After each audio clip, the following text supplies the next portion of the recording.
नमस्कार, बहुत स्वागत है आप सभी का स्वराज एक्सप्रेस में। आप देख रहे हैं हमारा खास प्रोग्राम जनता मांगे जवाब। आपके साथ मैं हूं संयम जैन। मध्य प्रदेश के लाखों कर्मचारियों के लिए 5 डे वर्किंग 2020 से जारी है। इसे लेकर कर्मचारी भले ही खुश हो, लेकिन प्रदेश के मुखिया खुश नहीं है। उन्होंने आला अधिकारियों से साफ कहा है कि कर्मचारियों को हफ्ते में सिर्फ 5 दिन ही काम करना पड़ता है, लिहाजा सभी को समय पर आना होगा। सरकार अनुशासन के साथ सुशासन लाना चाहती है, इसलिए कवायद की जा रही है और इस पर चर्चा करेंगे और जानेंगे कि 5 डे वर्किंग से कितना बदलाव प्रदेश में आ रहा है, कितना सुधार आ रहा है प्रदेश में प्रशासनिक व्यवस्था में और गुड गवर्नेंस में। लेकिन उससे पहले रिपोर्ट देखिए आप।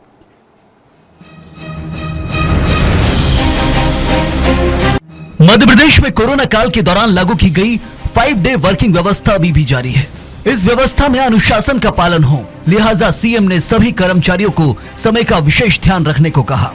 सीएम ने अधिकारियों को निर्देश दिए कि कर्मचारियों की उपस्थिति सुनिश्चित करने के लिए बायोमेट्रिक तकनीक का उपयोग किया जाए। ये कदम कार्यालयों में अनुशासन बनाए रखने और कार्य कुशलता बढ़ाने के उद्देश्य से उठाया जा रहा है। इस कदम का पार्टी स्वागत कर रही है। बीजेपी का कहना है कि सीएम के निर्देशों का पालन हो और इससे व्यवस्था और अनुशासन का पालन होगा। जिस तरह से कोरोना काल से प्रदेश के दफ्तरों में 5 दिन की वर्किंग प्रारंभ हुई है और अभी भी वो निरंतर चल रही है और अधिकारी कर्मचारियों की मांग है कि उसे 5 दिन ही निरंतर रखा जाए। लेकिन सरकार का ये निर्देश है कि अधिकारी कर्मचारी अपने 5 दिन की सेवा अवधि में अधिक से अधिक काम करें, जनता की सेवा करें, ताकि जनता के कोई भी काम 5 दिन की वर्किंग के हिसाब से ना रुक सकें। इतना ही नहीं, डॉक्टर मोहन यादव ने अधिकारियों को प्रेरित किया कि वे अन्ना हजारे के कामों से सीख लें, जिससे सरकारी कार्यप्रणाली में पारदर्शिता और जवाबदेही सुनिश्चित हो सके। प्रदेश में कर्मचारियों को अब हफ्ते में 5 दिन काम करना पड़ता है। उनको सुबह 10 बजे से शाम 6 बजे तक काम करना होता है। हालांकि सीएम के निर्देशों के बावजूद भी कर्मचारी समय पर आते नहीं दिखे। मध्य प्रदेश में 5 डे वीक का कल्चर शुरू हो चुका है। 2020 में ये फैसला लिया गया था कि 5 दिन कर्मचारियों को ऑफिस आना पड़ेगा, सैटरडे और संडे छुट्टी रहेगी। और कल मुख्यमंत्री डॉक्टर मोहन यादव ने बड़ी बैठक ली और उन्होंने कहा कि ये सुनिश्चित करें 5 डे वीक है तो आपको समय पर आना है, कर्मचारियों को 10 बजे आना है, शाम 6 बजे जाना है। लेकिन सर 10 बजे का समय 10:15 हो गया। हाँ, मैं आज माफी चाहता हूँ, लेट हूँ थोड़ा। अच्छा। टेक्निकल वालों का 4 बजे, किसी का 12 बजे। अच्छा, आप टेक्निकल? हाँ, इसलिए आपको कोई दिक्कत नहीं दिक्कत नहीं है। हमारा टाइम फिक्स किया हुआ है 12 बजे, एक हफ्ते 12, एक हफ्ते 9, एक हफ्ते शाम के 4। अच्छा, आज को कितना समय है? आज 12 बजे से। तो आप तो 10:15 बजे आए। हाँ, तो हमें बैंक में काम है इसलिए जल्दी आए भाई। जब 10 बजे का टाइम है, 10:15 सीएम ने कल बैठक ली कि टाइम पे आना चाहिए। थोड़ा सा लेट हो गए, वैसे 10 से पहले आ जाता हूँ। भाई साहब लेट है 15 मिनट? हाँ, 15 मिनट लेट हो। बिल्कुल। भाई साहब अमूमन कितने बजे आते हैं वैसे? 10 बजे आते हैं, लेकिन हम पीएस के स्टाफ में तो हम रात को लेट तक रुकते हैं। तो मैं तो माननीय मुख्यमंत्री जी से 2 शब्दों में बोलना चाहूंगी कि है ना, जो 10-10 साल से पदस्थ है अन्य विभागों में और उनको 2-2 जगह का प्रभार दिया है, ऐसे विचारों पे क्यों नहीं मंथन करते? ऐसे अधिकारियों को क्यों वहाँ पे नहीं? आप एक व्यक्ति उज्जैन से नौगांव में पदस्थ है, 2-2 जगह प्रभार लिए, आज तक आता नहीं है। कर्मचारियों को समय पर आने की हिदायत की लोग सराहना कर रहे हैं। इस पहल को लेकर कर्मचारी भी समय पर आने की जद्दोजहद में जुटे हैं, लेकिन कांग्रेस इस पहल पर सवाल उठा रही है। कांग्रेस का कहना है कि बीजेपी सरकार कभी कर्मचारियों की हितैषी नहीं रही, उन्हें प्रताड़ना देने का काम किया जा रहा है। ना तो उनके परिजनों की, उनके परिवार के लोगों की ओल्ड पेंशन स्कीम की मांग करते करते परेशान हो गए, उसको लागू नहीं किया। उनकी और भी समस्याएं, कभी उनको कोई किसी तरह का लाभ नहीं दिया। आज कर्मचारी कड़ाके की ठंड में 9 बजे घर से निकलता है, 10 बजे ऑफिस पहुंचता है, वहां से भी कड़ाके की ठंड में ही 6 बजे के बाद की जगह 7 बजे वहां से लौटता है। अब मुख्यमंत्री के माध्यम से ये आदेश करवा रही है कि कर्मचारियों को डराने धमकाने का काम के सिवा कुछ भी नजर नहीं आता हमें। दरअसल प्रदेश के सरकारी दफ्तरों में 5 डे वर्किंग व्यवस्था को बदलने की अटकलें भी चली, लेकिन नए साल पर ये अफवाह ही साबित हुई। सरकार इस कल्चर को आगे चलाती रहेगी। सरकार का मानना है कि हर साल इस व्यवस्था से उसे 400 करोड़ की बचत होती है। अब देखना होगा कि ये व्यवस्था कब दुरुस्त होगी। सीएम के निर्देशों का पालन क्या अधिकारी करेंगे या फिर ये सरकारी व्यवस्था यूं ही लचर चलती रहेगी? कैमरा मोहित के साथ सरस्वती चंद, स्वराज एक्सप्रेस, भोपाल। तो 5 डे वर्किंग कल्चर प्रदेश में विकास को कितनी मजबूती दे रहा है, सरकार के लिहाज से क्या कुछ है, क्या है ना, आइए जानेंगे। हमारे साथ कुछ खास मेहमान जुड़े हैं। वरिष्ठ पत्रकार के शाइनी जुड़े हैं, बहुत स्वागत शाइनी जी आपका सबसे पहले। और फिर बीजेपी प्रवक्ता डॉक्टर गुलरेज शेख मौजूद हैं।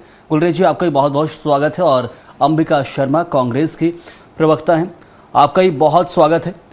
गुलरेज शेख साहब, ये 5 दिन का वर्किंग कल्चर 2020 से कोरोना काल के बाद लगातार धीरे कर इसे बढ़ाया गया, और बढ़ाते बढ़ाते हम देख रहे हैं कि एक वक्त ऐसा भी आ गया था चुनाव के वक्त कि ये कहा जाने लगा था कि ये चुनाव का समय तो अधिकारियों को खुश करने की कोशिश है, तो 5 दिन का कल्चर बढ़ाया जा रहा है। अब तो खैर सामान्य माहौल है, लेकिन क्या ये समझे 5 दिन के वर्किंग कल्चर से मध्य प्रदेश सरकार जो चाहती है गुड गवर्नेंस, आम जनता तक पहुंचे, सरकारी कार्यालयों में कामकाज हो रहे हैं उसके जरिए वो पूरा मजबूती से मिल रहा है, किसी प्रकार की कोई कमी नहीं है, तो फिर हिदायत मुख्यमंत्री के द्वारा जो दी गई उसे हम क्या समझें? देखिए सीएम चाहती है कि जो हमारा कर्मचारी है, सरकारी कर्मचारी, वो 5 दिन काम करे और 2 दिन आराम भी करे ताकि वो फ्रेश रहे काम करने में। लेकिन इसका मतलब ये नहीं है कि पब्लिक का काम सफर हो, इसलिए 10 to 6 उनको ठीक 10 बजे पहुंचना अनिवार्य है। अब कोई भी व्यवस्था होती है उसमें आपको चेक एंड बैलेंसेस रखना जरूरी है। जब तक चेक एंड बैलेंस नहीं होते तो फिर इतने लोग हैं, हजारों हजार की संख्या में लाखों कर्मचारी हो जाते हैं, तो कोई इस चीज को फॉलो कर रहा है, कोई नहीं कर रहा है। इसीलिए बायोमेट्रिक वाली व्यवस्था लाई जा रही है ताकि कोई कंप्लेन नहीं हो कि मेरी घड़ी 10 मिनट आगे थी तो उसकी पीछे थी तो मैं इतनी बजे आ गया था।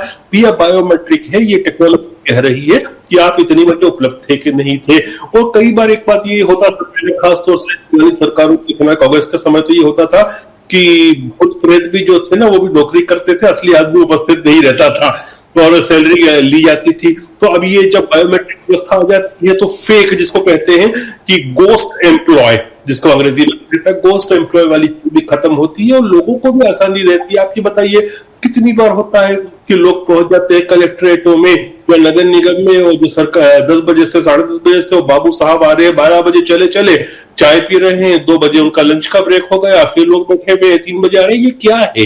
ये नहीं होना चाहिए। फाइनली चाहे अधिकारी हो, कर्मचारी हो या नेता हो, सब जनता की सेवा के लिए। सरकारी दफ्तरों वो लापरवाही तो आज भी है, उसमें कोई बदलाव नहीं आया। हाँ, उसको बदलने की कोशिश जरूर की गई, लेकिन वो बदलाव अभी भी वो बहाने दिए जाते हैं। सरकारी कार्यालयों के अंदर वो लापरवाही चल रही है, उसमें बदस्तूर जारी है, उनके पास बहाने होते हैं 4 प्रकार के। देखिए ये जो बहाने की बात कर रहे हैं ना, अगर आपके ऑफिस में आप देखें 50-60 लोग काम कर रहे होंगे स्वराज एक्सप्रेस के, 1-2 लोग तो रोज फिर भी कुछ ना कुछ बहाने बनाते होंगे, लेकिन बायोमेट्रिक व्यवस्था से बहुत कुछ चेक होता है। तो ये चेक एंड बैलेंस हो, कांस्टेंट रिमाइंडिंग, तो कोई भी चाहे वो सरकारी ऑफिस हो या प्राइवेट ऑफिस हो, उसमें जरूरी होता, करना ही पड़ता है। चलिए, बायोमेट्रिक पर फोकस है आपका कुल मिलाकर। अंबिका जी, ये बदलाव जो है कांग्रेस भी देख रही है, और इसको कैसे आप देख रहे हैं? एक तरह से कर्मचारियों के साथ खड़े हुए हैं इस वक्त, तो हम देखा कांग्रेस के जो प्रवक्ता कह रहे थे कि कर्मचारियों के साथ हैं और उनको सहूलियत दी जानी चाहिए, तो इससे क्या प्रदेश में विकास को लेकर तो कोई चिंता नहीं है फिर किसी प्रकार की कि ये सरकार नहीं कर रही? क्योंकि सरकार को करवाना प्रशासन से ही है, उसमें एक दिन बढ़ जाएगा तो हो सकता है प्रदेश को विकास ज्यादा मिल जाए, लेकिन 400 करोड़ की बचत की बात कर्मचारी संघ कहता है। फिर देखिए, केवल कर्मचारियों पर प्रेशर बनाकर हम गुड गवर्नेंस की उम्मीद करें तो यह बेईमानी होगी। सबसे पहले सरकार में बैठे हुए हमारे माननीय मंत्रीगण यदि अपनी जवाबदेही सुनिश्चित नहीं करते हैं, कर्तव्य परायणता उनके जीवन में नहीं आती है और उस श्रृंखलता से ये लोग मुक्त नहीं होते हैं, तब तक हम कैसे कल्पना कर सकते हैं कि गुड गवर्नेंस की ओर हम बढ़ रहे हैं। दूसरा, इन्होंने प्रेशर डाल के कर्मचारियों पर इनने आदेश जारी कर दिया कि ठीक है 10 बजे आइए, 6 बजे जाइए, बायोमेट्रिक सिस्टम से आपकी अटेंडेंस होगी पूरी। और हमारे मंत्रीगण चाहे जितने उच्छृंखल हों, चाहे जितने उन पर आरोप हों, लेकिन मंत्रियों को हम खुला सांड की तरह छोड़ देंगे। कर्मचारी निरीह प्राणी हैं, उन पर प्रेशर बना के हम गुड गवर्नेंस ला देंगे, ये तो बिल्कुल सरासर बेईमानी। आप अपने आप में सुधार करिए, इसके बाद कर्मचारियों में कसावट लाइए तो बात समझ में भी आती है। लेकिन एक तरफा केवल चाबुक कर्मचारियों के ऊपर ही आप चला रहे हैं। दूसरा निवेदन मेरा ये है कि उन तमाम विभागों की आप समीक्षा कीजिए जहां पर कर्मचारियों की कमी है, जहां पर कर्मचारियों की कमी की वजह से लोकहित के काम नहीं हो रहे हैं। आप कसिए, आप विभागाध्यक्षों को कसिए, लेकिन छोटे से कर्मचारी को आप कसेंगे।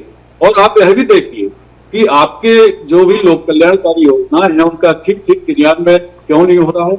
कहीं मंत्रालय से ही तो उसकी संलिप्तता नहीं है उस योजना को। जी जरूर। तो ऐसे में मतलब कांग्रेस पूरी तरह साथ है कर्मचारी संघ के, जो मांगे की जाती है उनके साथ, क्योंकि एक बड़ी मांग यही थी कि 5 डे वर्किंग कल्चर रखा जाए। पूरी तरह से हम कर्मचारियों के जरूर मैं लौटता हूं आपके पास। शाइनी जी जरूर आता हूं। एक प्रकार से अत्याचार नहीं होने देंगे, हर स्थिति में हम कर्मचारियों के हितों की रक्षा करेंगे। बिल्कुल बिल्कुल। शाइनी जी, प्रदेश के अंदर जो 5 डे वर्किंग कल्चर है, मैं चाहता हूं एक कंपैरेटिव स्टडी आप बताएं कि कैसा दूसरे राज्यों में है, वहां कितना क्या माहौल है, और जो 400 करोड़ की बचत होगी ये कैसे बचत हो रही है, क्या हम समझ सकते हैं, अपने दर्शकों को बता सकते हैं किस तरह की बचत है? जी, जो 5 डे का वर्किंग डे है ये एक तरह से कर्मचारियों के लिए बहुत एक सुविधाजनक चीज़ है, क्योंकि हफ्ते में आपको 2 दिन पूरा मिलता है परिवार के साथ बिताने के लिए। तो कहीं आपको कहीं जाना है, छोटा ट्रिप करना है, कहीं वेकेशन पे जाना है, तो 2 दिन के वेकेशन आप कर सकते हो। जब एक ही दिन की छुट्टी रहती है तो घर के काम में और आपके जो एक बैकलॉग होता है उसको पूरा करने में निकल जाता है। पर उसी के साथ जो दफ्तर में जो काम होता है तो वो आपने टाइम तो बढ़ा दिया है, लेकिन ये कैसे सुनिश्चित करेंगे कि वो डेडिकेशन से काम कर रहे हैं। एक तो डिसिप्लिन है, दूसरा डेडिकेशन है, ये दोनों साथ में होना चाहिए। तो आप डिसिप्लिन लाने के लिए होकर अपने बायोमेट्रिक लगा दिया, लेकिन ऑफिस के अंदर ही ये कैबिन में बैठ गए, उस कैबिन में बैठ गए, फाइल अपना पड़े हुए हैं, फाइल एक कमरे से दूसरे कमरे में जा रहा है। तो बेसिकली आउटपुट क्या आ रहा है इस पर ज्यादा ध्यान देना चाहिए, ना कि मतलब आप कितने बजे आ रहे हो, कितने बजे जा रहे हो। ये ऑब्वियसली ऑफिस में डिसिप्लिन होना चाहिए, लेकिन उसके अलावा ये भी बहुत जरूरी है कि काम हो रहा है कि नहीं हो रहा है। तो वो आउटपुट पे ज्यादा ध्यान देना चाहिए, ना कि मतलब कर्मचारी कितने बजे आ रहे हैं और आप इतने बजे आ गए तो उसके बाद फिर आप कभी भी निकल जाओ, कभी कुछ करो। हम तो जाते हैं वल्लभ भवन, हम देखते हैं वहां पे किस तरह से काम होता है। 12 बजे लंच हो जाता है, फिर उसके बाद 2 घंटे कुछ पता ही नहीं रहता, कोई कहीं मिलते नहीं है।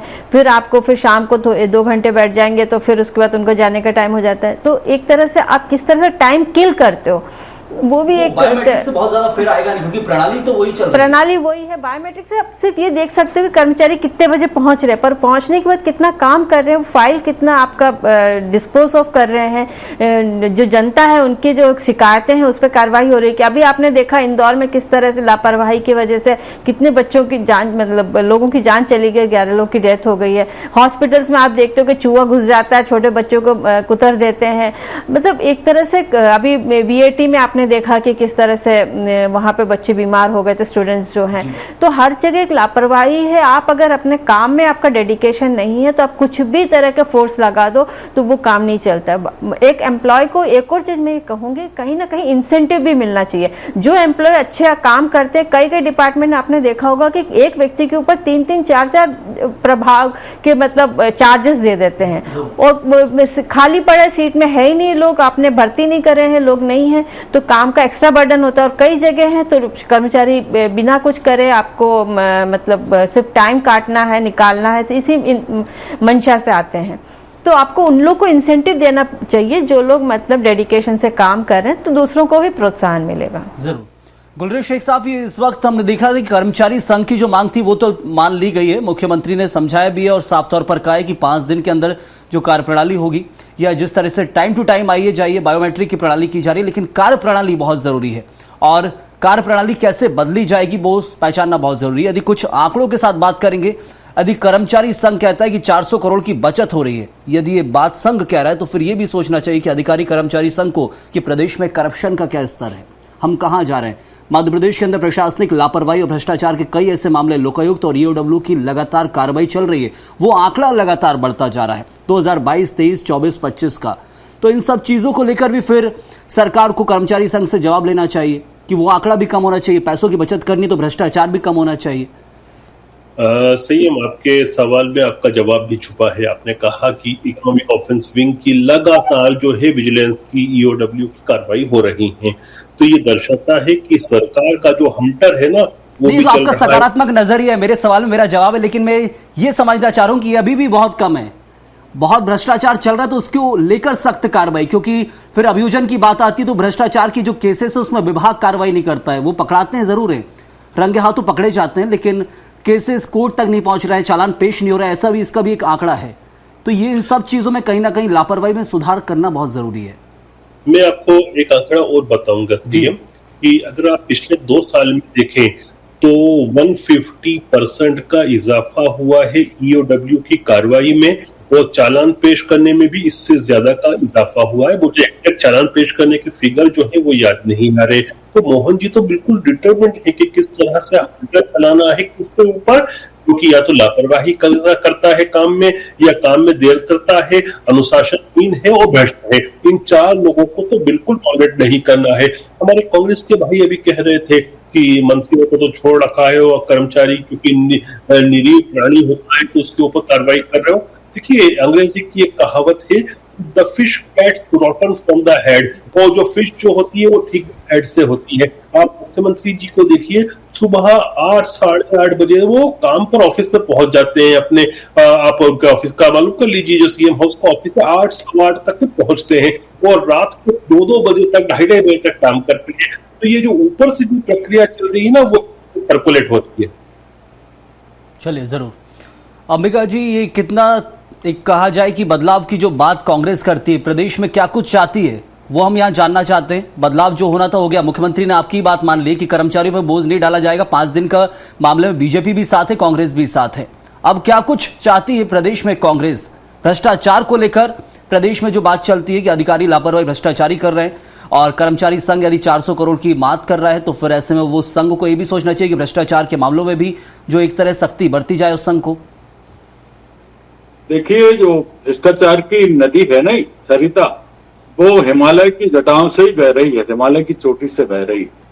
मेरा ये साफ मानना है कि जिस विभाग का मंत्री ईमानदार होगा उस विभाग के कर्मचारी बिल्कुल चुस्त और दुरुस्त होंगे, अपनी सेवाओं के प्रति पूरी तरह समर्पित होंगे, प्रतिबद्ध होंगे, ईमानदारी से काम करेंगे। लेकिन ईमानदारी का प्रदर्शन और प्रकटीकरण इनके आचरण से भी होना चाहिए।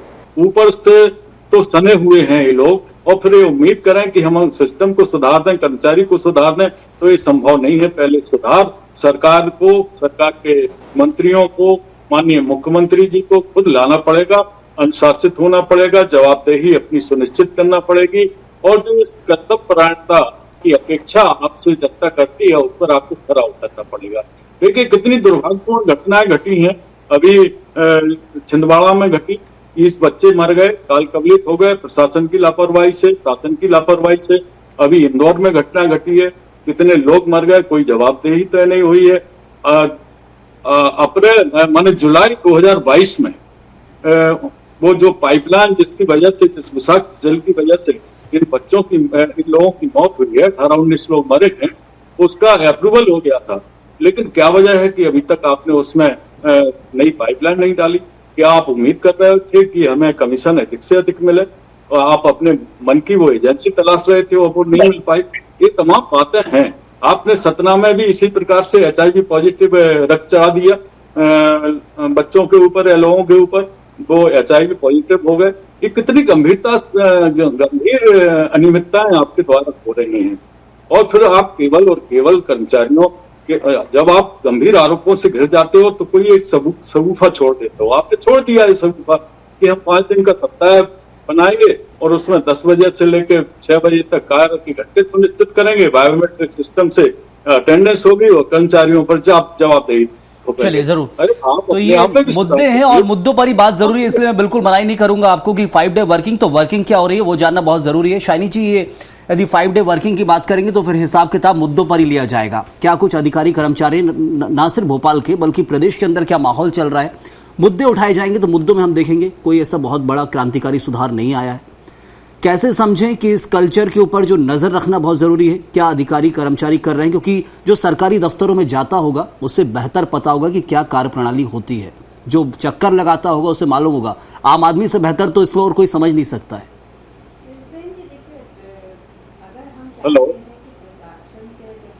आप मुझसे मेरा नहीं अंबिका जी, मेरा शाइनी जी से सवाल है। बना हुआ है जहां लापरवाही का एक माहौल है, काम के प्रति अपना एक इच्छा की कमी रहती है। उनको लगता है कि हमें हमारा काम सिर्फ आना है और चलो साइन कर दिया, बायोमेट्रिक हो गया है, फलाना हो गया, उसके बाद तो फिर हमारी कोई जिम्मेदारी नहीं है। एक जिम्मेदारी लेकर जो काम करते हैं तो उससे प्रणाली में चेंजेस आते हैं। और आपने देखा होगा कि जहाँ कई जगह आपने देखा कोई कमिश्नर अगर बहुत स्ट्रिक्ट कमिश्नर आ जाते हैं जो बहुत डिसिप्लिन है, डेडिकेशन है, तो ऑटोमेटिकली उस विभाग के अंदर परिवर्तन आता है और काम दिखाई देता है उनका। तो एक व्यक्ति से अगर चीजें बदल सकती हैं तो बाकी क्यों नहीं हो सकता है। तो सिर्फ ये है कि ऊपर चेंजेस होना चाहिए, जो ऊपर हेड में जो बैठे हैं, जो अधिकारी, अगर अधिकारी लेट आएंगे, अगर वो सोचेंगे ठीक है कर्मचारी करे तो काम नहीं होगा। जो ऊपर अधिकारी है उनको सबसे पहले समय पे आना होगा, वो अपने काम अगर समय से करेंगे और एक डेडिकेशन के साथ करेंगे तो निश्चित तौर पे बाकी नीचे लेवल के जो कर्मचारी है वो उसको फॉलो करेंगे, तो तभी प्रणाली में बदलाव आएगा। वरना तो आप कितना भी कुछ कर लें, बायोमेट्रिक लगा दे, टेक्नोलॉजी ले आए, सब कर ले, लेकिन जब इंसान के अंदर से इच्छा नहीं होगी काम करने की तब तक वो काम आगे बढ़ेगा ही नहीं। और इसको कोई चेक एंड बैलेंस का तो कोई सिस्टम है ही नहीं है हमारे यहाँ। जब आप कुछ करते हो उसका आउटपुट क्या है, इसका एक वैल्यूएशन होना चाहिए। हर 3 महीने में आप कर्मचारियों का वैल्यूएशन करिए कि वो कितना काम कर रहे हैं, उनका आउटपुट क्या है। तो वो आउटपुट अगर एक मॉनिटरिंग बॉडी बैठे, एक मॉनिटरिंग होगी उनके काम का, तो फिर मेरे ख्याल से कहीं ना कहीं उन पे प्रेशर होगा, बाधा होगा कि वो अपना काम ढंग से करें, ना सिर्फ समय काटे या काम चोरी करे। काम चोरी का एक शब्द है जो हमारे यहाँ बहुत कम यूज होता है, लेकिन ये बहुत ज्यादा होता है। शाइनी जी, क्या रोज एक ही काम करके थक जाते हैं या फिर आदत हो गई कि हाँ ये तो रोज का ही है, या फिर संवेदनशीलता की कमी, जो कहा जाता है कि लापरवाही बढ़ रही है, तो उसके पीछे कारण क्या, संवेदनशीलता की कमी?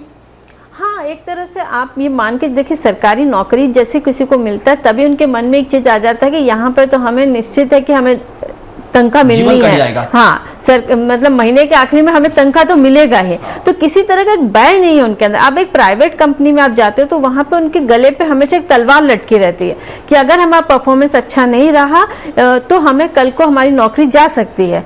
तो यहाँ क्योंकि सरकारी नौकरी में निश्चिंतता है कि मतलब हमारी नौकरी को कोई समस्या नहीं आएगी, तो एक तरह से वो काम के प्रति उनके जो डेडिकेशन होना चाहिए वो कम हो जाता है।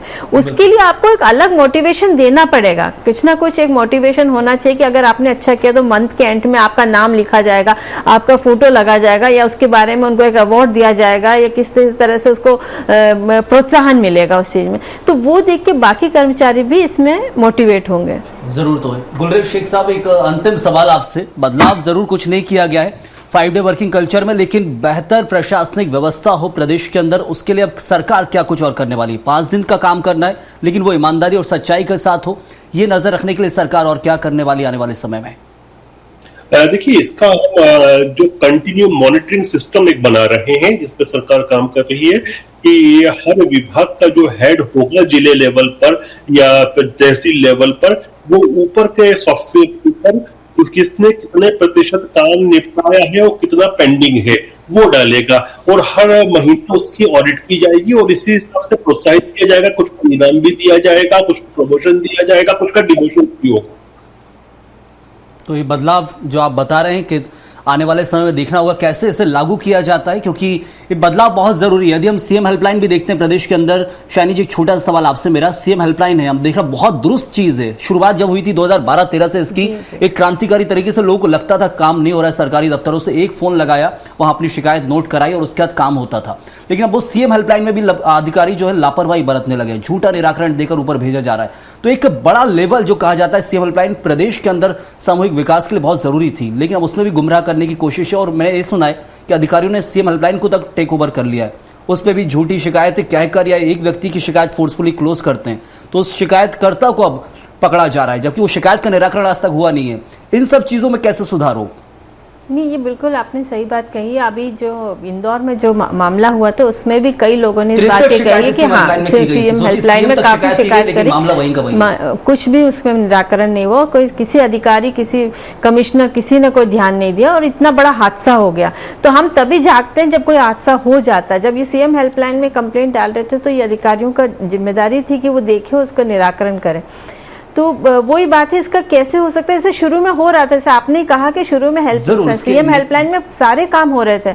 अगर कोई भी शिकायत, सड़क हो, नाली हो, गंदगी हो, इस सबकी शिकायतें आ रही थी उसमें, और कुछ हद तक उसमें काफी काम भी हो रहा था, कॉन्ट्रैक्टर भी काम कर रहे थे उसमें, और काफी मतलब देखा जाता है कि सीएम हेल्पलाइन में जो शिकायत है वो सही में उसका निराकरण हुआ कि नहीं हुआ, उसकी भी मॉनिटरिंग होती थी। लेकिन अब जैसे जैसे समय बीतता गया तो उसमें अब सिर्फ यह है कि शिकायत आपको खत्म करना है तो फाइल बंद करना है तो किसी तरह से उसको वो प्रोफेशनल हो गए हैंडल करने में, हैंडल करने का अपने तरीका जान लिया है उन्होंने, वो लूप होल्स निकाल लिए उसमें और लूप होल्स को लेके वो बंद कर देते हैं।